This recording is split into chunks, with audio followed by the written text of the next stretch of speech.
Hello there. This is Joshy from the TTP Field Manual. It's a new episode. With me, as always, is me bestie boy, Jonny. How are you, Jonny? Oh, getting on. How you doing? Good. This is my comfort zone, recording after your bedtime. Mate, almost my bedtime. Almost. You can have me for an hour. All I need is 2 to 5 minutes, depending on what happens first. You say that like our last couple episodes haven't been longer than usual. Ignoring my joke. Love it. Yes, they actually have been, and I put out Thousand Suns episode out on a Monday. Typically, we put episodes out on a Friday. In the Thousand Suns episode, we mentioned we might play around with the episode uploading schedule just to see what tracks better with audiences. If you're not familiar with how algorithms work, it's that first 24 to 48 hours that makes the best impression.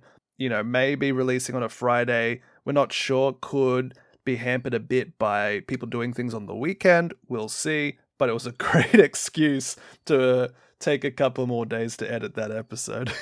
Can't complain, right? Can't complain. Can't complain. But everyone seems to be enjoying it. So thank you for tuning in and listening to us ramble about demon princes and stuff. Only 6 of them. Only 6 of them. Shall I ask you the most important question I ask anybody at any point in the week, Jonny? I mean, go for it. You can ask. How's your hobby? Honestly, I'm pretty happy with my hobby progress this week. Yeah, good. Have I put paint on a model? No. Okay. Have I built a model? No. Okay. You haven't convinced me just yet. But I made a Discord channel for us. That's right, peoples. Look forward to a Discord link in the very near future. Pitch us, Jonny. What can we expect from a Discord server that you're going to be in charge of? I mean, it's a Discord server. I'll be there. Why wouldn't you want to be there? No, the idea is it's a way for us to engage with the listeners we do have, build a little bit of a community around similar interests, and get to know some of y'all. Absolutely. And we got some of our, local game group that have already joined in the server. Yeah. We can use you put a few text-based channels in, separated by like painting channel, memes channel, gaming channel, etc. There's community voice channels you can hop into. There are, of course, going to be things like links, and we'll serve as a form of moderation, so it's not going to go crazy. It's just good fun, eh? Yeah, not only that, it'll be a place for you to know exactly when we do post a podcast, instead of waiting to see if it was a Wednesday, a Monday, a Friday. You'll know. It's only ever been Monday or Friday. You'll get notifications. You'll know. And also, you'll know. I have a suggestions feed. The topics you might want to hear us talk and rabble about. So good. I know that Joshy Boy has a 4.5-page list of different topic ideas, but what do you want, audience? I love suggestions. And not only that, but I'm going on vacation in a couple of weeks' time. If I may, this is probably going to be the best time for me to put this pod up onto the YouTube, to put the, sliding background pictures, presentation style for some YouTube videos version of the podcast. You're not going to have 40k characters that depict us slightly pulsate when we talk? Oh, that's an idea. Who do you want to be? At this point, it would have to be some sort of knight, right? Chaos Knight standing to scale next to a sister of battle. Yeah, it's just my foot. Yeah, I could see it. But yeah, putting that on YouTube, if there's, a video, it'll be easy enough to splice it up into little shorts and reels. That's going to generate some sort of community buzz. Community buzz can lead to more of a community buzz. You missed a key social media platform in my life. In your life? Yeah. And one that TikTok. One that Discord already has integration with. Does it? TikTok. Oh my gosh. I'm the old one in the room that's like, ugh, social media. TikTok. Meanwhile, me every day. Don't It's worry, just guys. TikTok. All of the reels and shorts, I'll make sure they end up on TikTok as well. I am so aware about cross-posting. I get it. I just personally, Johnny, don't use TikTok because I spend too many hours of the day already on Instagram, Reddit, and YouTube. I know this already. I'm not afraid of putting stuff on TikTok. I'm just not going to use it, personally. I side-railed your hobby topic. How's your hobbying been, Joshy? Oh my god. Who talked me into doing an army painting project? Hey, it's a good learning process. Oh, I'm enjoying it quite a lot. It's actually about 20 minutes before we sat down to record this that I put the last bit of gold on a Sister of Battle miniature that's going to be putting in hopefully to the local armies on parade. But, Johnny, I have done nothing but paint gold, just the color gold, the singular paint gold on like 50-ish models, 40 maybe models in the past week. Hey, just gold. That's what happens when you decide to paint your whole army at once. Yeah, it's good. Well, it's not the whole army. I'm going to have like a wave 2 up to do in the future. A couple of tanks and a couple of epic heroes that I'm just not going to be able to do, probably. But the vast majority of my 2K army was already pre-shaded with airbrushes and stuff, and now I'm going in with the actual brush. I did a week of steel, just did a week of gold. Now to go in and do other things, other textures, and then washes. Now you'll start to stuff. see everything come together. Oh, it's already really... how I painted my stuff was, black primer spray, then came in with a flat white by Tamiya to really have a good pre-shade to the model. Not quite zenithal in terms of just white, but actually going around and finding like a focal point for light and then spraying like to that effect. Then going in with a red contrast. I think Flesh Tear is red, and with the contrast beneath it of black and the white, the red itself has a really nice blend already without doing much. And then now with the steel and the gold, it already is just chef's kiss. I'm so happy you feel that way. Thank you. I take a long time to get around to painting, as you know, Johnny, but I definitely think about what I want to do. And when I actually then sit down to paint, usually goes all right. You just got to get that hyper focus going. Yeah. Well, my friend, unless you have other things you'd like to talk about, it's been our 10 minutes opening introduction. Get the audience comfy into their seats or in their shoes if they're out for a walk. I don't know what people do. Do you want to go into today's topic, or is there more you want to say? Today is finally book club day. Oh my god, Johnny did it. But before we get to that, remember, show notes need to happen. Go check us out on Instagram. Keep an eye out on the Instagram because there is gonna be a link to the Discord if you are interested. I'm sure there will be one in the about or description or whatever it's called of these episodes. I mean that too. Yeah. But yes, everywhere. Instagram will have it. Everywhere. Everywhere's gonna have it. TTP Field Manual, Instagram. Go for it. And it's all uphill from here. Once we get YouTube support, you'll be able to check us out there. Then we'll be able to listen to the podcast on YouTube. How are you, Cat? Please don't step on my Paragon war suits. Don't do it. Oh, he's a good boy. Yep, I was listening to what you were saying. But, book club. Angel Exterminatus. For me, it feels like I read this a while ago now because I rushed it in like 2 days. You didn't have to do that. I didn't have to, but I had like 8 hours of driving a day. How many episodes ago did we put out Fulgrim? Let me check while you give me your sort of brief thoughts, impressions, review, if you will, of Angel Exterminatus. Or maybe give us maybe a bit of like a pitch of the book, then your first impressions. Angel Exterminatus was the 23rd novel of the Horus Heresy series. You know, the direct sequel to the 5th novel. Not jokes. Was, actually. Yeah, right? You're on the money. Came out in 2012. Feels like an era ago. Oh my god. That was a pandemic ago and all sorts of stuff. 2012? Yeah, I was in like 9th grade. Damn.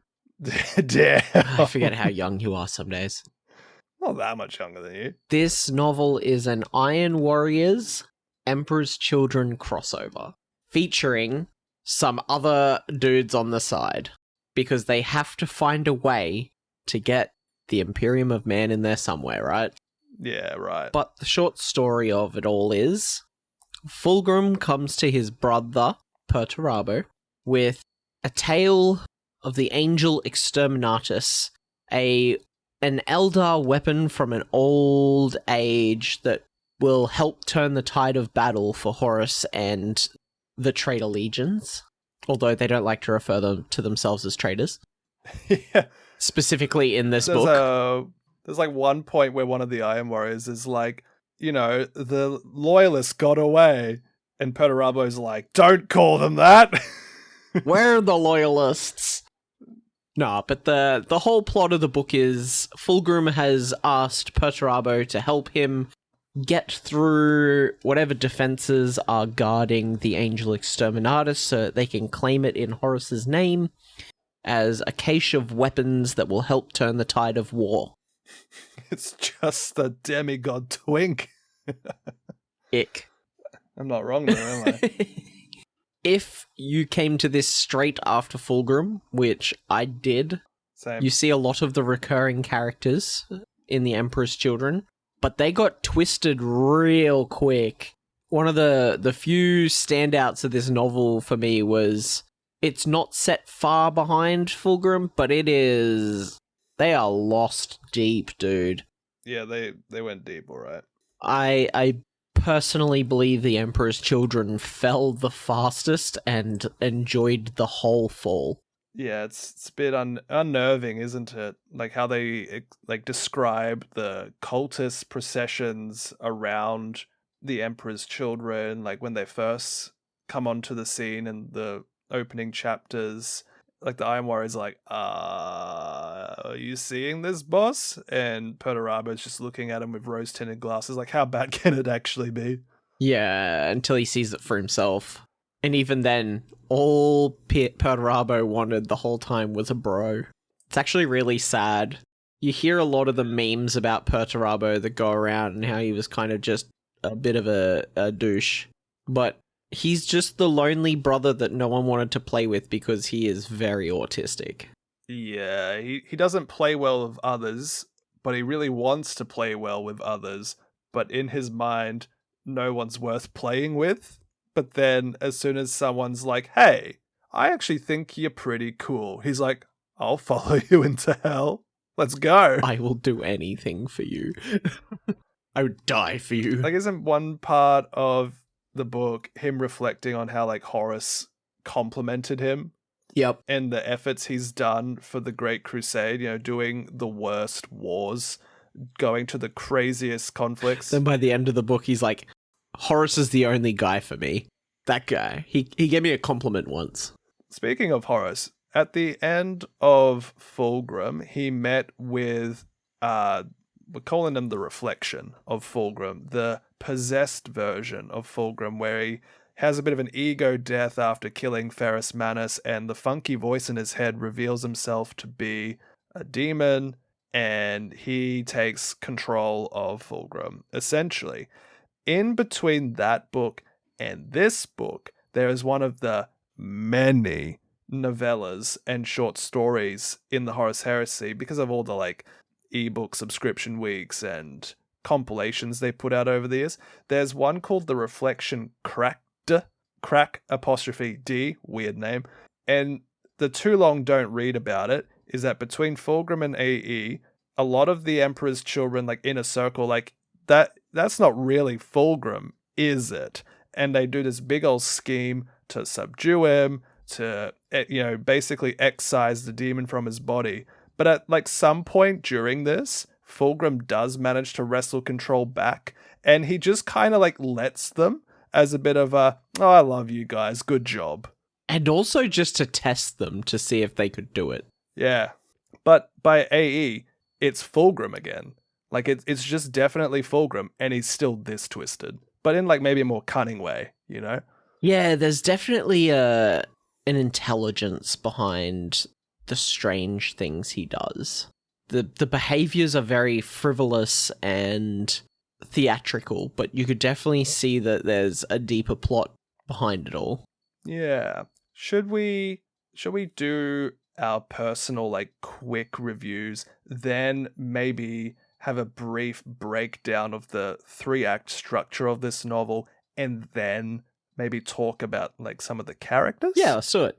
Do you want to kick us off with your, like, continuing on with what you were saying before? Yeah, I thoroughly enjoyed Fulgrim, and I found the first 4 books to be quite entertaining. This one I struggled with a little bit more. I don't know if it was just like the characters weren't as exciting or they just weren't as personable, I guess. Mm-hmm. There were no human characters in this book. It was all Space Marines. And a Drukhari. And a Drukhari. 2 Drukhari, yeah. Well, Drukhari and an Elder. They were bros, right? Yeah, like Varucci and Karuchi. Yeah, that's right. But they're not really a character, no. But no, there was definitely like a lack of personability. You definitely felt connected from the characters, and while it was some of the scenes they put together were very cool, I didn't really grow on anyone. Yeah. Yep. Except for one. Okay. Perturabo himself. Yeah. I thought he was the standout character of this book. This book focused heavily on Fulgrim and Perturabo and their perspectives and their actions and all of that.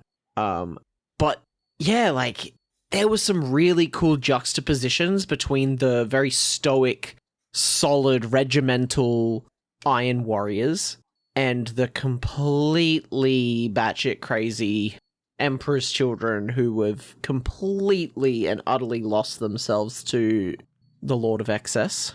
Yeah, there's a bit more name dropping of Slanesh now, yeah. There's one scene in this book that really lives with me in terms of that juxtaposition, and it is towards the end of the book.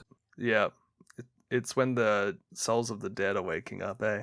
It's when they make landfall and they're just like driving across the planet. Right, yep. And there's just like all of these really regimented tanks full of Iron Warriors, and then just these skittering lunatics on bikes just cruising in amongst them. And it was just, it was such a good little image in my brain. I thought you were talking about when the whole Angel Exterminatus thing is being revealed. Yeah. And the environment starts to change, like spirits of the dead are awakening.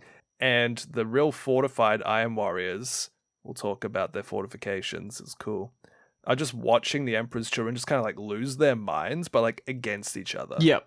They've just gone. That's what you meant. That is another one, but that was the one that really stuck with me, was seeing them just crossing this bare planet, and one group is having significantly more fun than the other. You know, and that's just the moment that stuck with me. But what about you? How did you feel about the book? What were your overarching... Yeah, quite similar to what you had to say. You hit the nail on the head when it comes to what a lot of people, you know, conclude about Graham McNeill, the writer of this book, and the writer of Fulgrim. Same voice actor as well. I thought the voice acting, actually, some of those Emperor's Children voices seemed a little more cartoonish in this one than in Fulgrim. I think that was on purpose. It was really to show how far they'd fallen. Yeah, it worked. But yeah, same writer, same author. A lot of people conclude that Mr. McNeill, he's really effective at setups and spectacle pieces and like those big actiony kind of moments, but overall nuance to the story is not exactly a strong point. Yeah. And if there's one thing Jonny knows very well about me, ladies and gents, is boy howdy do I love my characterizations. So similar to you, by the end of this book, like I enjoyed the setup of the first act. Yeah. The second act I struggled with. It kind of takes a bit of a turn to some of the side characters. It was a struggle, yep.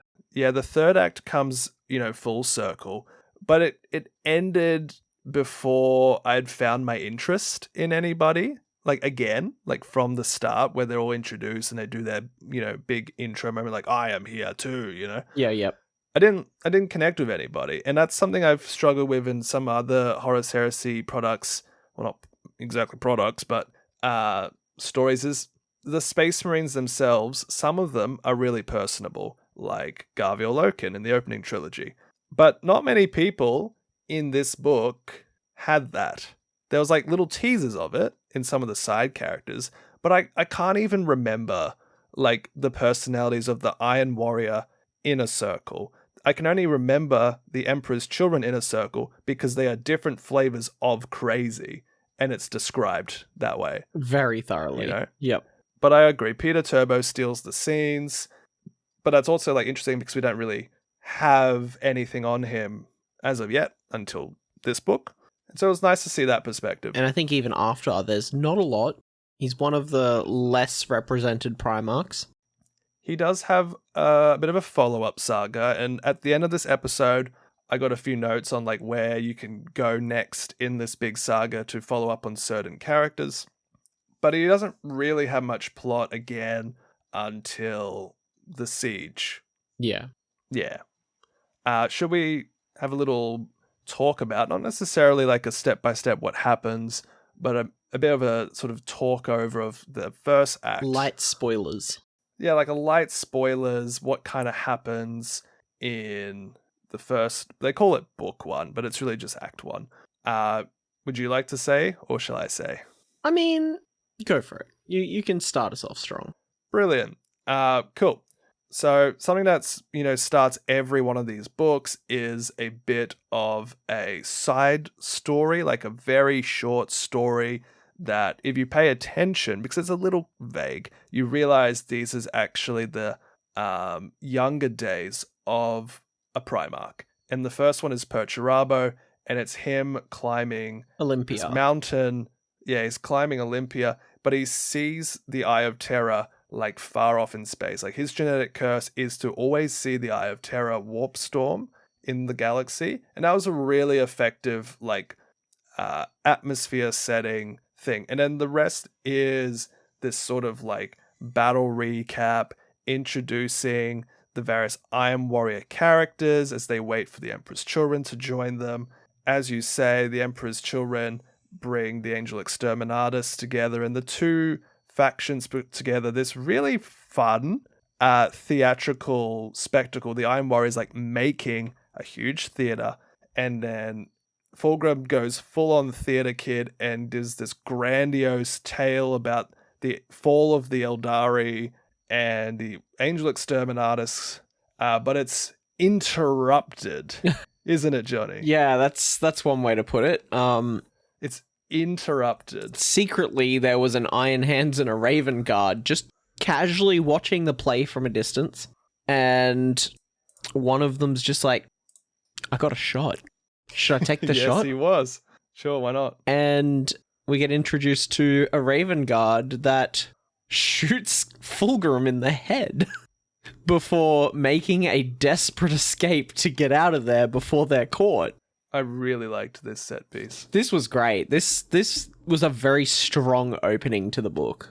Yeah, this is what like the highest point of the book was for me, was this set piece. Yeah, the whole Fulgrim showing up and be like, I have a story for you, but before I can tell you the story, I need you to build me an amphitheater.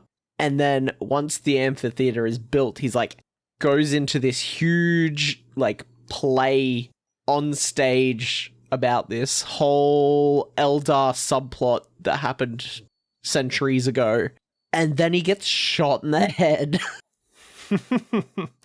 I liked that a lot, and I really liked how they showed off. So the characters' names: the Iron Hands fellow is Sabik Wayland, the Raven Guard is Nikona Sharokin, but we will just call him Sharokin.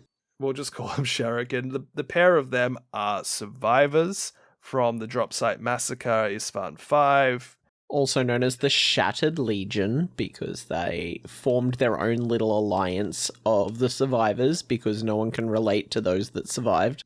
Yeah, this sort of cell of the Shattered Legions in particular is an Iron Hands dominant cruiser called the Sisypheum, and Nikona Sharakin was almost dead, but Sabek Wayland brought him onto the ship, and they managed to somehow escape and have been in this apparently like behind the scenes hit and run campaign of their own, doing more harm than traders would like to admit, supposedly.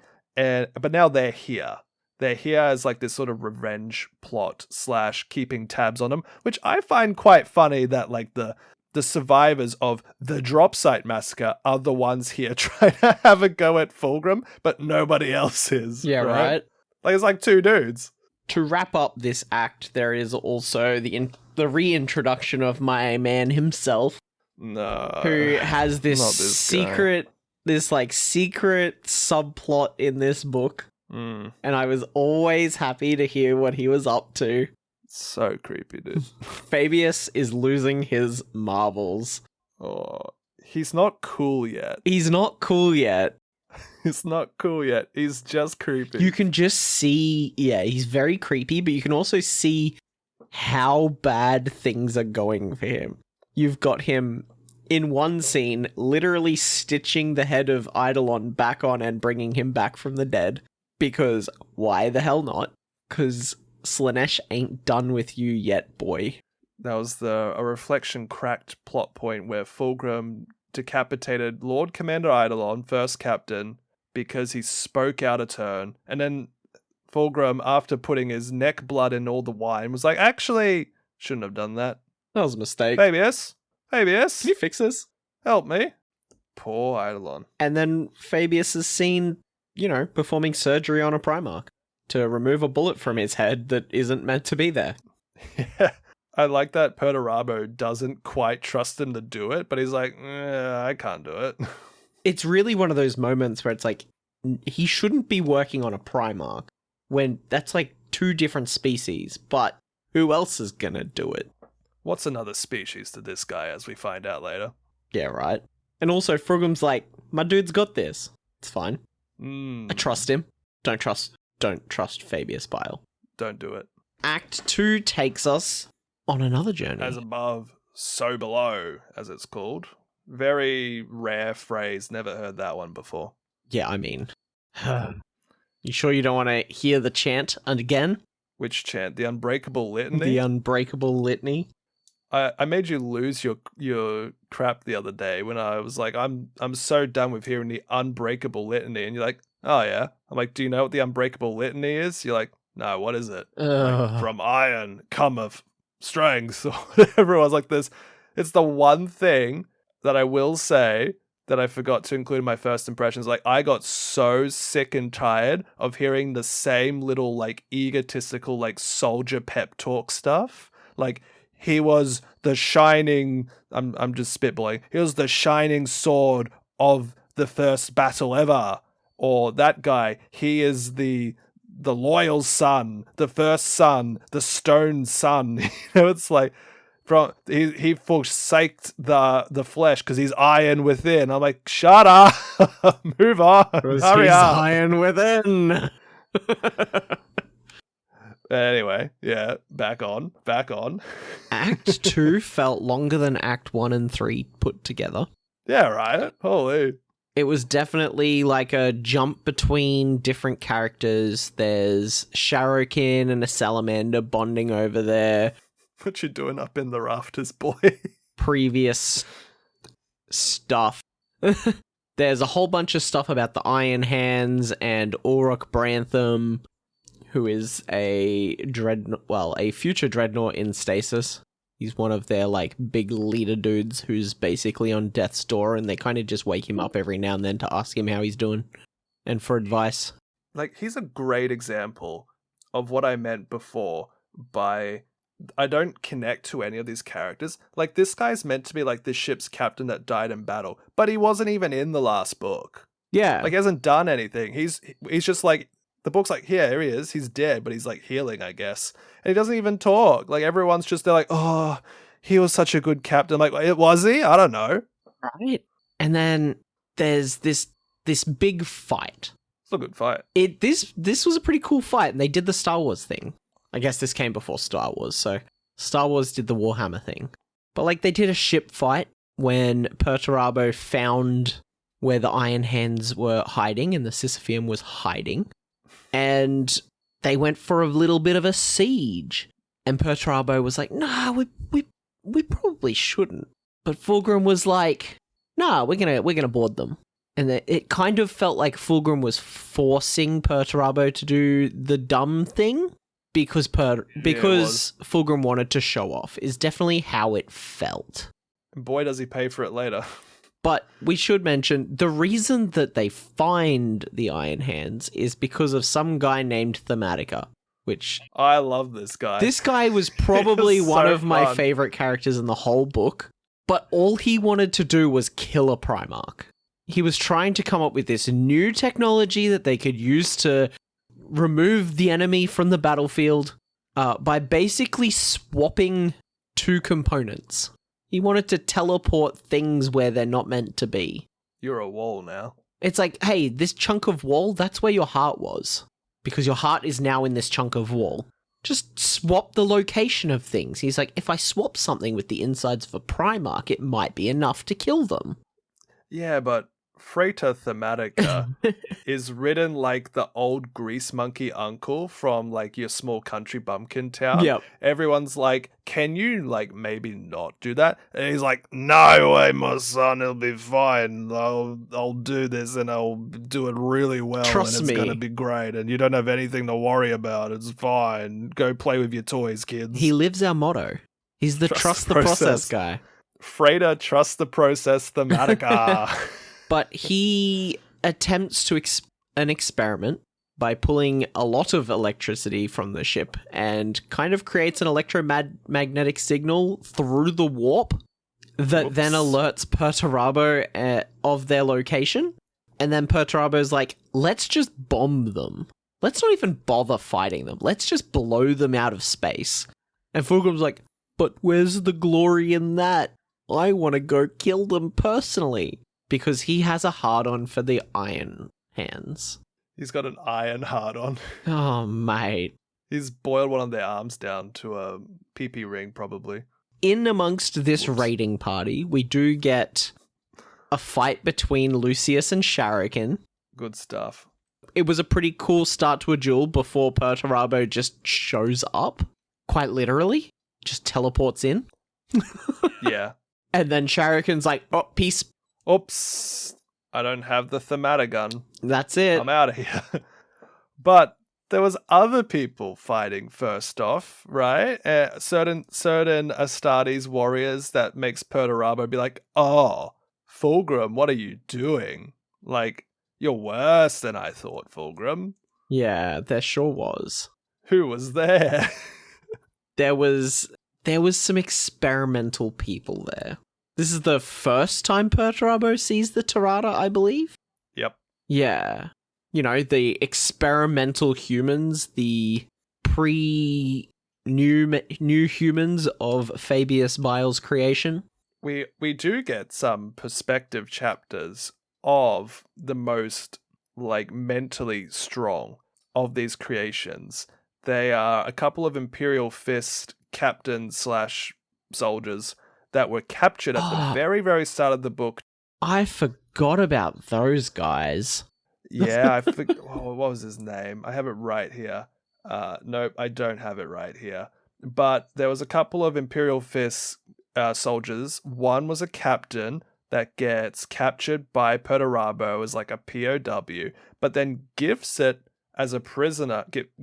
Gifts him as a little, here you go, piece to Fulgrim before he realized how sadistic he had become. Fulgrim palms the prisoner off to Fabius, knowing full well what's going on. Oh, yeah. And then Fabius is like, did you know I'm actually like hacking apart all the Astartes we can find? And it looks like the Imperial Fist gene seed might be the toughest one. Wink, wink, nudge, nudge. So all the chapters is just this like Imperial Fist captain in and out of consciousness, being like, oh my god, I'm in so much pain, but I'm going to kill this guy eventually. Sure. Yeah.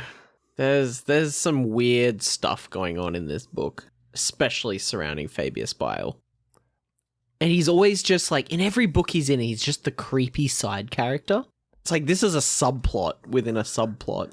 I was really amused when, because Fabius actually like also joins this boarding action, wink wink, and he's there. Surrounded by Tirada. Yeah, and a couple of the Emperor's children like were there with them, and I'm not sure, is it Marius, who's like, I think you haven't done a good enough job. They seem pretty animalistic, if you ask me. And Fabius is like, I know. I suck, don't I? Yeah, it's rough. Like, there's very vivid details about these Tirada mutants being pumped up by like all these combat stims and just like, you know, like splitting an Iron Hands warrior in twain without much effort. And Fabius is there like, they're not perfect. Because they're like, what, exploding or something chemically? He's just giving them too many drugs. Wasn't that it? Yeah, they were just so animalistic, and he's trying to create the next human race. Like, he wants an intelligent species, and these guys are just brutes. They're just roided up brutes with significant mutations and a bloodlust. That's it. And they're great. They're a great tool. And he says that, like, they have a use, but this isn't the goal. This is very early testing still. Yeah, I don't like Fabius. Yeah, man. There's this scene. There's this whole scene where he overwhelms another apothecary on the ship, and then extracts his gene seed while he's still alive, and then just leaves. That wasn't during his boarding action. Oh, was that later? This was later on. Oh, God. This was later on when all the... Because what actually happens is the Iron Circle, Perturabo's like companions, realize that if it's not Thematica, it's someone else, that they're like overloading the ship to like potentially blow up, because like, who cares if they die? If they can kill Fulgrim or Perturabo, yeah. And so everyone leaves, but then they redirect that power once they realize the Primarch has left to actually like ram the boarding ship of the Emperor's children, which like destroys it. And later on is this chapter where one of the Iron Warriors apothecaries, Honorable Salaka, is going through like the deck of the injured Emperor's children because the Iron Blood ship drives by and picks them up. And he's like, what the heck? There's like no one healing them. Like no one's taking care of these like legionaries. So he goes to start helping, and Fabius is like, excuse me, he's not yours to deal with, you punk, and then just kills him. Yep. Ah. Oh, man. And that's where you really see how twisted Fabius has got. Yeah. I don't have so much opinion on Fabius, but if I jump the race a little bit and give you my thought on his character in this book. Like when I read Lucius in this book, I can understand his intentions and motivations. Like he just wants a good fight. But like Fabius doesn't, at least in this book, have his motivations like done in a way that makes me at least somewhat root for him, like in his own quest. Like with Lucius, you still can be like, yeah, you go, you conniving son of a bitch, you know? But like Fabius is just torturing for torture's sake. Like he's killing his allies, he's mutilating his own legion for funsies, and he's like, I'm trying to make the perfect soldier, but so far all his creations are just so much worse. And I think that's partially on purpose. I think it's definitely he's always, you only see these like creepy little details and moments where he shows up in other people's perspectives at this point. And you don't truly understand his like quest and intentions until you read the Fabius Bile novels. And then it's all in like reflection. You're not meant to like Fabius Bile yet. Nope. And it's very easy not to. Yeah. But yeah, what happens next? But yeah, as you said, Perturabo and the Iron Warriors retreat, and when they realize what is happening. They're overloading the ship. They're going to make it go big boomba. And he doesn't warn the Emperor's children before leaving. He's like, you know what? They made us come here. They can suffer the consequences of their actions. And holds off firing on the ship until after it has a chance to explosively launch itself in a ramming move through an Emperor's children's ship. And then after it breaks through, the Iron Warrior's like, should we fire? And Perturabo's like, nah, they earned this one. Let them go.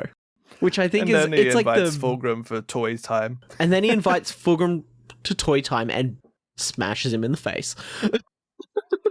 What do you think about my Warhound Titan? What do you do, my baby it would Warhound? Look great with a lick of blood technical pain. Ugh! Literally slams Fulgrim's head into a mini Warhound Titan and then is like, well, I guess it's broken now, but I'll see what I can do to fix it. He's basically like, bitch, I'm not done talking yet. It was a hell of a moment and very well earned. But it's at this point you really think, Peter Turbo, he's playing you. Why are you still here? And they even say it in the book, like, Perturabo is thinking the same thing. But he's so curious about what the truth might be that he's willing to put up with all of the bullshit. Oh, and what bullshit there is. Because things only get worse for Peter Turbo. I couldn't help but think, throughout the entire third act of this book, it would have been so much more interesting for me anyway, if the crew of the Sisyphean were like, you know what? We did enough. We need to go. Like, we're not going to survive 2 legions now that they know we're here. Like, imagine if they departed and we had, like, an Aeldari bunch of characters. Like, I know the Ynnari aren't here yet, but, like, we've had, what's Wise Guy? Eldrad. Like, they're going to an Eldar, like, crone world. A crone world is the maiden worlds of the Eldar race that most of them were, like, immediately just gobbled when Slaanesh was born. Like, they're going there, and yet there's no Eldar characters except for the non-character. Karuchi, Varuchi, they're not characters. Yeah. They are plot pieces. Yeah, they're the guides, and they're meant to be kind of the same person hitting it from both angles, you know? I'm not convinced they're different people, eh? Who knows? Hey, at least a certain Harlequin didn't show up, alright? Could have. Would have been more interesting. Honestly, could have been a better plot point. Alright, but what happens? They what happens, get Johnny? to the Crone world, and this is kind of where we go out of that mid-book slump and back to the finale, where things start to pick up pace-wise again. We get this really cool little the Iron Warriors scene where they bombard a landing platform in perfect, like, synchronicity and then build a castle. Out of tanks. On the other side of the planet. Out of tanks. An uninhabited planet. And then they're like, okay, now get in your cars and drive. And Perturabo's like, hold on. So why did we land so far away? You said it was dangerous. And Fulgrim's like, I wanted you to be able to build your castle. I wanted you to play with your Legos for a bit. It's pretty cute. It's so manipulative. It's like, now that you got to do your thing, let's go do mine. After being bashed in by a toy, probably just sucking up, eh? Like, whatever he can, just to get Perturabo to come along for the last leg. Yeah. Because at this point, Perturabo's like, should I even bother? But he has this internal monologue of, let Fulgrim show me where it is, and I'll just take it off him because he can't be trusted with it. I'll have the weapon. What a great weapon. Turns out he won't.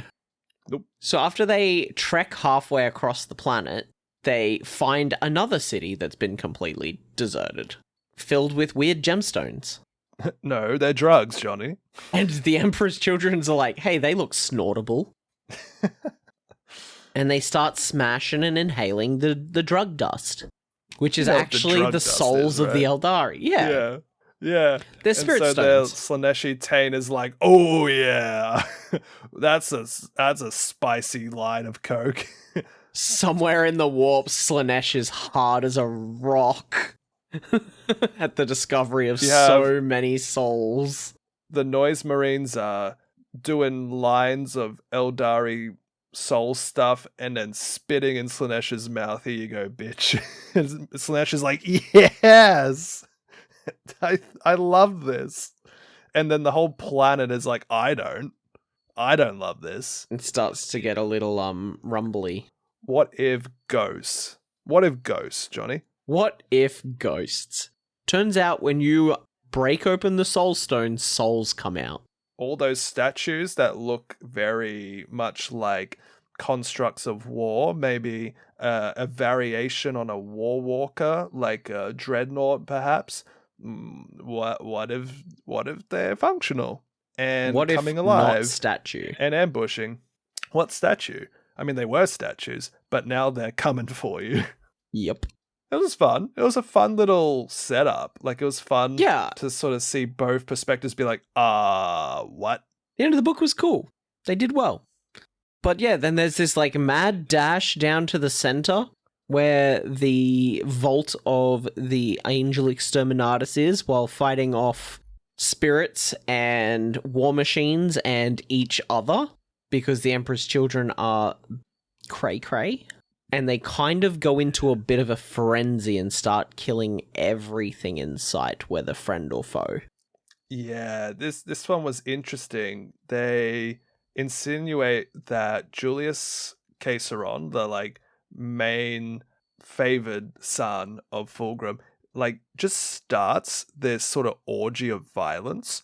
But then by the end, they say something. Don't they say like he is the only one left? And I'm thinking, wait a minute. There was like 4,000 people there, they just said. Like, am I misremembering? But like, a lot of Emperor's children just killed each other, right? Yeah. Totally. They went absolutely crazy. Yeah, unbelievable. Perturabo just goes and chases Fulgrim down into the depths of everything, and yeah, that's where Perturabo and Fulgrim meet again in the center. And Fulgrim has this big speech about how the Angel Exterminatus is him, and you can't win, and I'm going to kill you, and I'm going to eat your soul strength, and it's going to make me even stronger. It was at this moment Perturabo had his heart well and truly broken. Yeah.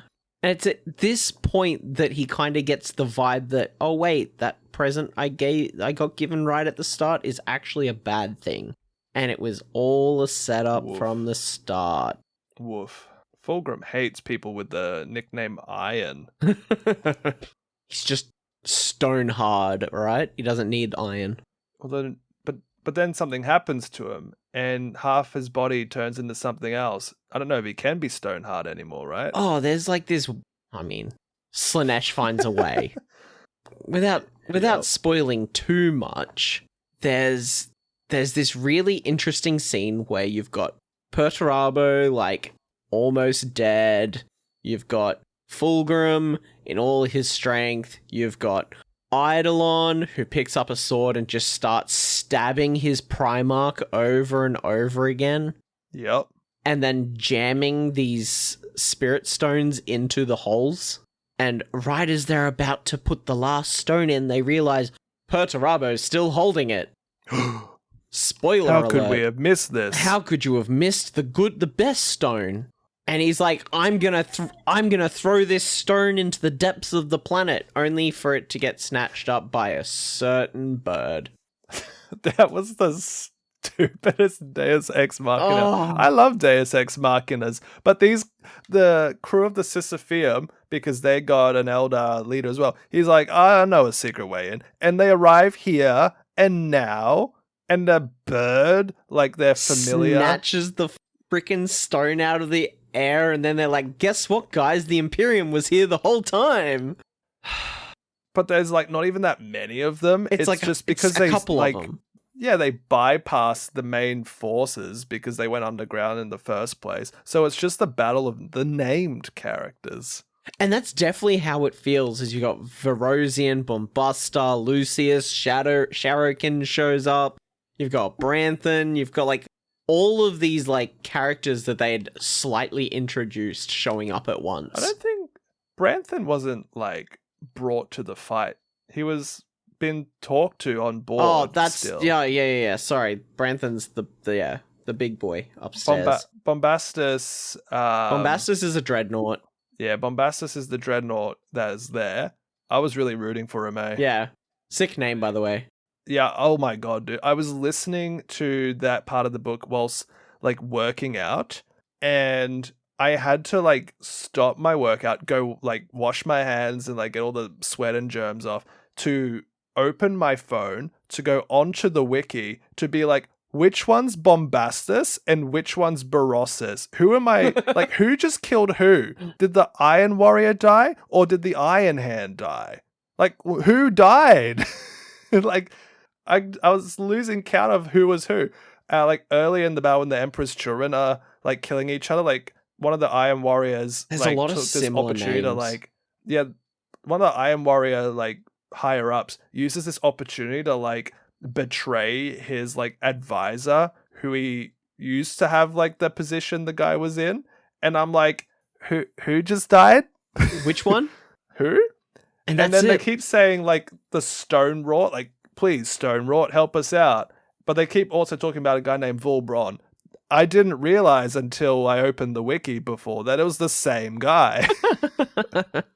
And who's Toramino? I don't know. I don't know. I don't know. I'm great with characters until this book. This book just threw too many similar names and jumped between characters. There were so many times I was listening to this book and I'd be like, hold on, wait, who's talking? And I would have to backtrack to work out which character they were now talking about. Because everyone was kind of doing the same thing, you know? They're all in the same place. But yeah, in amongst all of this fighting, Fulgrim gets killed by Perturabo. Yeah, right. Just in the middle of it. Perturabo sees an opportunity and uses the hammer, which, funny enough, it's the hammer. It's the hammer that the Raven Guard have. Oh, mate. No. This hammer is everywhere, but it is the hammer that Fulgrim made and cracked... For Ferrus Manus. Killed Ferrus Manus with it, then gave it to Horus, who gave it to Perturabo, who returned it full swing to Fulgrim. This hammer gets around. This is the Traitor Primarch equivalent of a love letter. Yeah, right? These guys don't know emotions if it hit them in the face. Oh, wait a minute. It did. It's just called Forgebreaker. Can we talk about the fact that Fulgrim gets hit in the face so many times?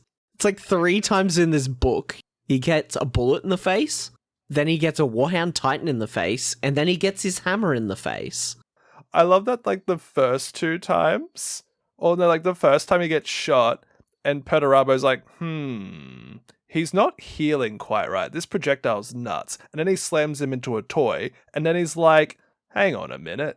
He's, like, healing quicker than he should be, for some reason. Yep. And then, well, he heals real well after he gets his head crushed and explodes into a light. Explodes into a demon prince. Yeah. It's like a weird pimple effect. Yeah. I'll boop you in the head with this hammer, and then you're going to turn into a demon prince. It's like he cracked the egg and out came a giant snake with wings. Do you think this is how it was meant to happen? Like, do you think he needed to, like, be killed to then ascend? I feel like that was potentially part of the original plan with all the, like, ritual stabbing and soul infusion. I think that would have ended up happening either way, but this just icing on the cake, you know? But, yeah, and then, Fulgrim explodes into a demon prince and teleports the hell out of there. Along with the Emperor's children. They just disappear. And then there's a mad dash to get out of the planet before it explodes. Because it wasn't exactly a planet, it was like an artificial construct or something, or it was only kept alive as a planet because Slaanesh eventually was going to have Fulgrim be the... I don't know. Plot reasons. Plot reasons. Not a very nuanced plot, but a plot with a bunch of fun happenings nonetheless. But in amongst all of this, there is a little subplot that happens around our boy Sharokin. Yeah. You want to tell us? Dude. You want to tell us how Sharokin ends up in amongst all of this chaos? Get it? So, yep. So Sharakin is a Raven Guard. He's the first like named Raven Guard we have, like you and I have read in these Horus Heresy books. Like there are Raven Guard books out there. If you want to go look, you can. But Sharakin is like one of their captains. You know, that it's only ever captains that survive in this saga, you know? And Sharakin is like a Shadow Master or something to that nature, where they're trained in the Raven Guard ways of stealth and saboteur warfare. He has this ability to, you know, everyone's got their shtick. Like a couple of the Iron Warriors are portrayed as being like exceptionally good at building things. For example, Sharakin's thing is that he can almost blend into shadows and like not exactly teleport, but he warps perception around him so he can sort of like move distances quite quickly and catch his opponents off guard if he's in control. He can sort of like alter light wavelengths around him. It's Corvus Corax's whole ability as well, except he's like invisible to like even Primarchs. Yeah. But Sharakin, you know, at one point in the Sisypheum boarding action, realizes that Lucius is the guy. Like, he's the most capable fighter in the Emperor's Children ranks, and he's the one that needs to go for morale to break. And so he kind of like wades through the battlefield to get him. They duke it out, some sword fights here and there, but they have to split it up, which means they're going to get a rematch, and they do at the end of the book. Both of them are like, oh, it's you. I remember you. And they fight again. And Lucius is there sword fighting, ting, ting, tling, tang, and almost goading Sharakin, like, oh, are you enjoying this? Are you having fun? Like, oh, I would love to, you know, kill a Raven Guard. And just being like his cocky self. But Sharakin don't give a crap. He's not that shallow. He's just fighting. He's getting some cheap shots in a way that Lucius doesn't expect because it's a different fighting style, and just manages to cut Lucius. Lucius is like, huh? Then he gets stabbed. What? Then he gets stabbed again. Hey?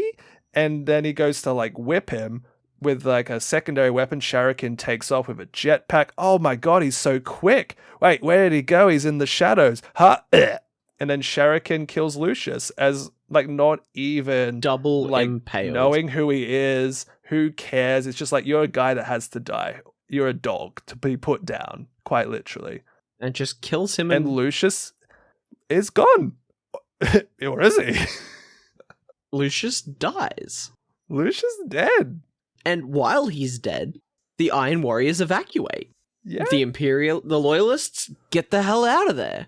Bye-bye. Their friend Varucci or Carucci, whichever one they had, just up and teleports like, peace, guys, you fucked up. And just disappears. And then Perturabo somehow manages to, like, pull the morale of his team back together, and they get out of there. And then he's like, let's go fly into that black hole. Yeah, can't go out, gotta go forward. My backstory said so. Yeah, just flies into the black hole. And then that's kind of it, except for an epilogue. I was going to say, that's the end of the book. But yes, there is an epilogue. And weird epilogue. It shows Lucius waking up to an argument between Fabius Bile and one of the Imperial Fist Tiradas. Felix Cassander, that's his name. You found it. Captain of the 42nd Company. If your company is that high a number, you're not long for this setting. Sorry. But if I remember correctly, the Imperial Fist breaks out and burns the place to the ground.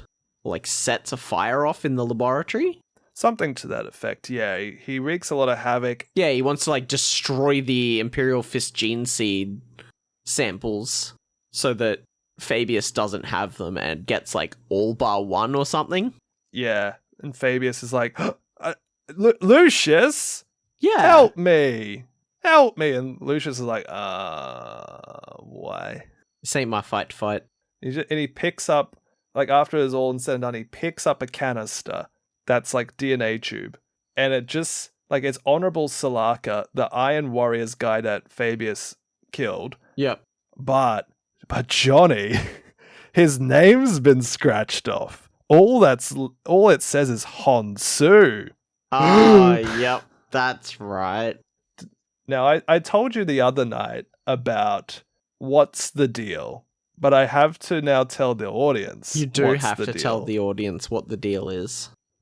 So, it really shows that this book, The Iron Warriors, written so many characters with the intention to tie in some of that connective Warhammer tissue. Earlier on in Black Library, publications, there was the Ultramarines Omnibus, where you get Uriel Ventress's whole saga, several books long. At some point, that crosses over with another series of books, which is the Iron Warrior novels of the whole 40k setting. And they have a bit of a crossover, a bit of a nemesis, Iron Warrior, the Ultramarines, Uriel Ventress versus Honsu. And Honsu is a bit of a wild card of the Iron Warriors because Fabius's things that he's done with the gene stock has made Honsu a Iron Warrior / Imperial Fist hybrid Astartes. Yep. And Iron Warriors hate that, but Honsu ain't no bitch. He is king of the castle. He is messed up. He is rough. He is brutal. And these other characters that are featured in the Iron Warriors roster, first Captain Forex, who else we got? Falk, I think his name is. Yep. Kroger. Mm-hmm. They're there. Like, they're in that book. Like, Sultan Volbron, the Stone Wrought, he's in the future.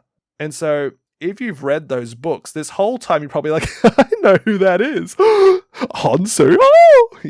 But I asked you about that. You're like, I don't get it. I don't get it because I'm not as aware of what's going on. Well, I didn't realize like half the Iron Warriors were. Like, I know who Honsu was, but I didn't clue into the other characters. But it does that stupid Horus Heresy thing where it's like, and the name was Honsu. Boom, boom, boom, boom. That was Angel Exterminatus by Graham McNeill. Boom, boom, boom, boom, boom. It's like... And you're like, wait, who was that? Because that's why you then go, but who is Honsu? And then you find out he's in these other books, and then you read those books. He's Demonculaba guy. Yeah, the demon sausage. Yeah, Graham McNeill, big spectacle, nuance of a sledgehammer. An iron sledgehammer. I was going to say, isn't Demonculaba the thing you don't want to read about? Nope. You don't want to. Yeah, you don't want to read it. Isn't that kind of like community wide? Like the don't go into that water because it's not very fun. Yeah, I haven't read it, but from what I can gather, like it's a horrible happening in like the story. Like from the perspective of Uriel Ventress, like this shouldn't be happening. But I think it's got a bit of the like the old like scarier horror gore movies that you'd grow up at the schoolyard. People be like, have you seen this part? And send you the USB. Oh, shock horror videos. Yeah, I think people have like talked this like plot into a bit of a shock horror thing. I'm sure it's still rough, and a lot of people have just ignored it as being a thing. But it's kind of got a bit of that like Chinese whispers, like, "Oh, it's so bad, dude. Don't read it." Anyway, yeah, that's the plot of Angel Exterminatus. We kind of did end up talking about a few of the characters along the way. Yeah. Any of them stand out to you in terms of you want to talk a bit more about them? For example, we got the Emperor's Children, we got the Fulgrim, Fabius, Eidolon, Lucius. We talked mainly about them. You got the evil folks, Caesaron, Marius. They're there. Although Marius did die to a deaf guy. He sure did. He blasted the eardrums of one of the Sisypheum Iron Hands in the boarding action, and then the boarding action Iron Hand survived to the final battle and just couldn't hear the sonic weaponry. And it was like my most laugh out loud moment when Marius was like screaming at him. And he's just like, new ears, who dis? Newman's like, what? Can't hear you. Anything you want to say more about the Emperor's Children? I feel like I covered the Emperor's Children. We've covered them in Fulgrim. I think so, yeah. They're just more icky-wicky now. They've leaned heavily into the excess. I know you keep referring to Perturabo's personal guard is the Iron Circle, but the Iron Circle are not that. Robots. They're the robot boys, and they're some sick models, I gotta say. Yeah, sorry, I meant the Trident. The Trident is what you were referring to. The Iron Circle are his Triarch. robot bodyguards. Yeah, you can buy them. They're models. Sick Flame and models. Horus Heresy. And we didn't mention my favorite part. My favorite image of the book that has spawned a undying thought in my brain of creating a diorama that's way more expensive than it should be. Yeah. But in amongst that big cavalcade across the empty planet, you get to see what Perturabo's chariot is. Oh, Tormentor. Tormentor, the Shadow Sword with extra armor. It's just a big Baneblade variant with extra armor that the Primarch just sits in. Well, sits on, pokes his head up out of, and him and his Iron Circle all go in there. And that's their Rhino. It just happens to be a big-ass dude in a big-ass tank with his big-ass friends. You can play it in Horus Heresy. It's got rules. Yeah. It's there, but it's like 900 points. Oh, it's dumbly expensive, but it's such a cool mental image, and it makes me want to make this diorama of like Perturabo sitting in this Shadow Sword with like a bunch of Emperor's Children bikers just around it. I think it'd be a really cool little spectacle and piece to have. It would be very fun, and there would be a lot of questions when family go over, like, what's this? That's Tormentor and the Emperor's Children. That's Perturabo and his command chariot, the Tormentor. It's a Shadow Sword. Which is a Baneblade variant. One of 8 that you can get in a box. But this one has more armor than a regular one, and there's 6 robots in there with him. And altogether, it's like 1,610 points, so you're really playing like a 5,000 to 6,000 point Horus Heresy game, because it's actually, you're locked out of, these things unless you take X amount of other units and other detachments, and you can only really bring it if you bring Perturabo, but he's a resin model, so he's pretty expensive, and maybe he'll get a new model in the future. But like next week, the pre-orders go up for the Horus Heresy 4th edition, and Tormentor might not even be in there, so he just lives on my shelf, and that's what he's doing there in my living room. And that's all I want from him. Like, I don't want this model to be on the tabletop, I can't believe I did that. I kind of just want the display piece. Yeah. I couldn't imagine painting hazard stripes on a whole army, but one tank and a dude? I could do that. Yeah, you could do that. Airbrush. Yeah. I'd have to get that back off Yeah. you. Yeah. But, yeah, that's... Is there any other characters you wanted to talk about? Nah. If anything, I have sort of maybe 2 things to mention. I think Lucius was less important in this book than Fulgrim. Like he was less involved. I felt like he was kind of like in the back, like watching everything unfold, which is okay. But when he died, I feel like it didn't lead up to very much, except maybe like a rain check on his ego for a bit. Maybe like just that. In Fulgrim, he was a lot more prominent, and he was a main character. In this, it felt like it was Perturabo and Fulgrim and friends.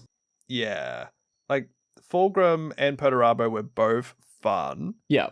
For reasons we've already talked about. Fabius unhinged. But, like, a lot of the Emperor's Children, they aren't really, much explored. The Iron Warriors, I don't know the difference between everyone except Kroger, because he's depicted as, like, the new guy. Like, brawly upstart, and that's it. Yeah.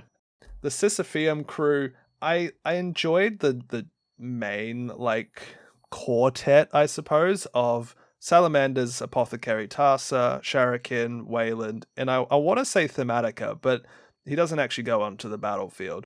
He's also, totally separate to the rest. Yeah, everyone else, like Cadmus Tyro, couple of the other, like, Morlock, Terminator Iron Hands, like, I don't know. They, again, didn't do much for me. I was enjoying the Iron Hands in Fulgrim. And in this one, like, it's good that they're having an introspective moment. Like, they're wrestling with their feelings about, like, Ferrus Manus dying before them. And, Like, do they go more into the iron and forsake the flesh? Like, what do they do? Like, I appreciated that, but there wasn't anything that really stood out as like iron handsy aside from whatever Thematica was up to, in my opinion. Yeah. Thematica was probably my favorite non-Primarch in the whole book. Yeah. I sent you someone's kit bash of a Space Marine with like a huge like 3D printed plasma gun. Yeah. And all I said was Thematica.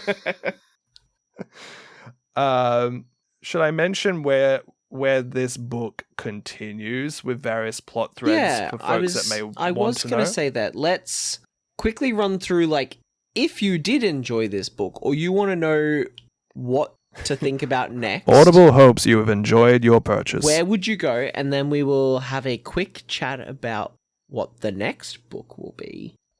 So, the Angel Exterminatus plot mostly is done with this book, but being a several-year-long conflict, the characters show up again.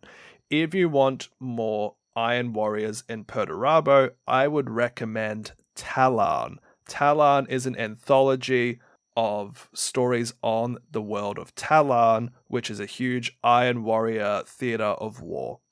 If you want somehow more Emperor's Children, I would encourage you to actually start reading the White Scars arc of books. I think, is it Scars?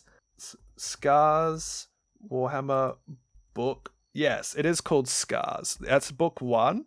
Book 2 is called The Path of Heaven, and the Emperor's Children do appear in that. I think it might be more like Eidolon and co, rather than like everyone we've come to meet, but that's where they are. If you would like more on the crew of the Sisypheum, you are in luck. There is another anthology called The Shattered Legions.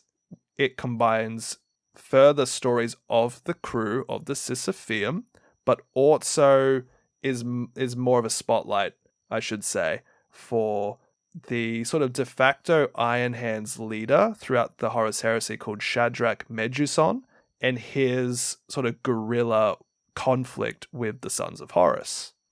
The crew of the Sisypheum are in this Shattered Legions anthology, I believe, in the novella Seventh Serpent, which puts them in a bit of a shadow war with Alpha Legion, so that's interesting. But yeah, that's kind of the 3 paths you can go from here for these characters. Otherwise, go nuts, pick one that interests you. Damn straight. So, Damn straight. We've talked a little bit about Horus Heresy at this point. We've read and talked about 6. Only 50 more to go. From the early 2000s and earlier. Our next book, we want to move to something a little more modern. We're going to move from 30k into 40k, correct? Yeah, at least for now. Yeah, for the next book, I mean. Yeah. What we could do like a rotating thing. We can do a Horus Heresy, we could do a Jonny pick, we could do a Joshy pick, maybe a community pick, something like that. Yeah. So would you like to tell the audience what our book shall be? I would love to, thank you.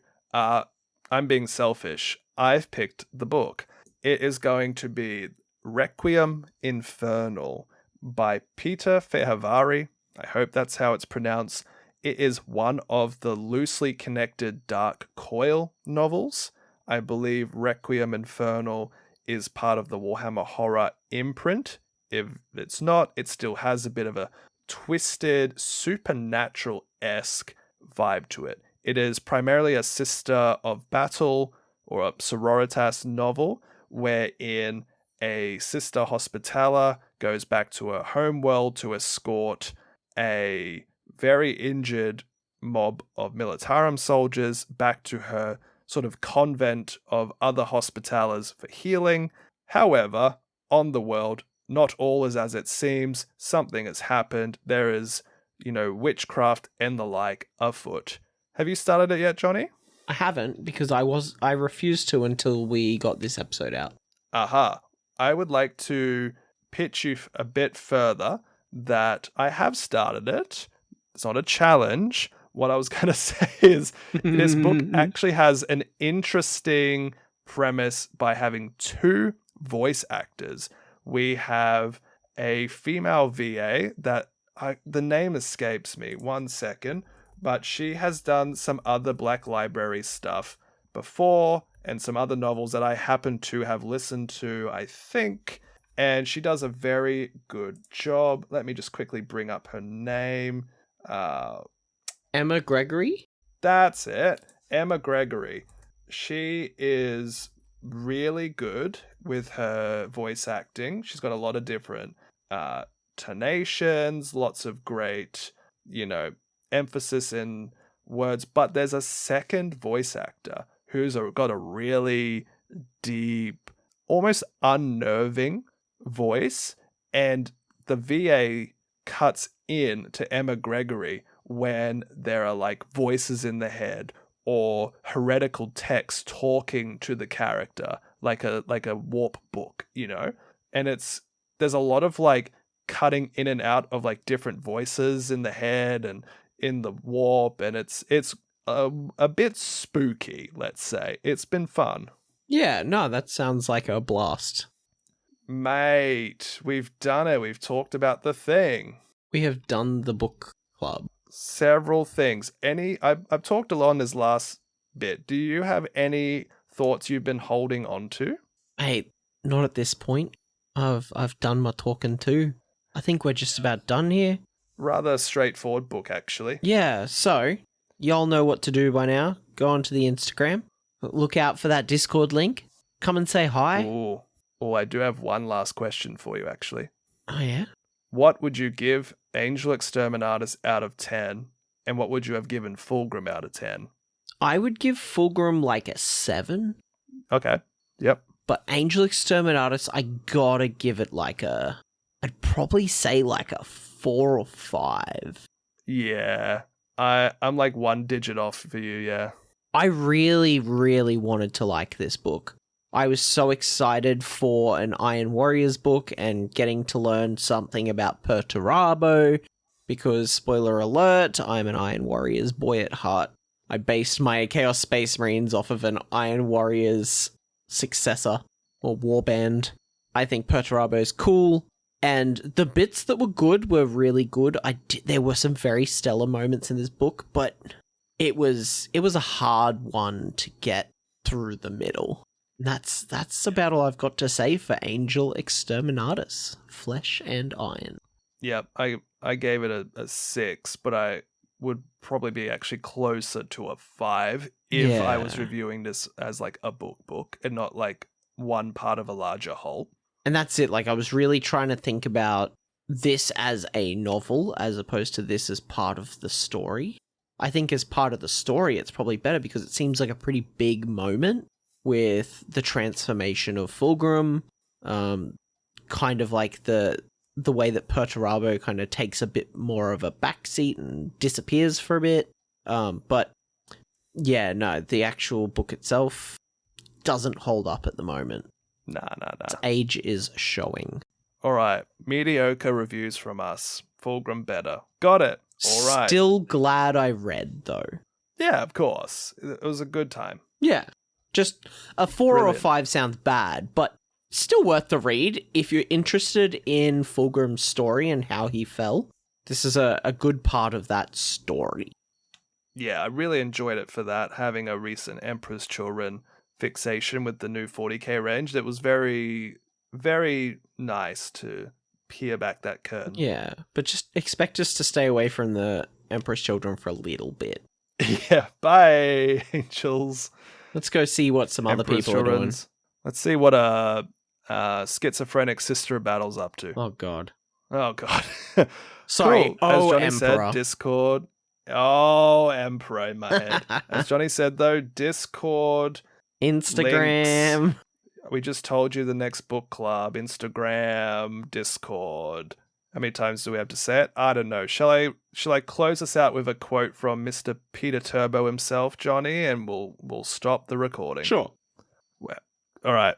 Swear to God, if you give me the Guilt litany. upon the soul, like rust upon iron, both defiles and consumes it, gnawing and creeping into it, until at last it eats out the very heart and substance of the metal.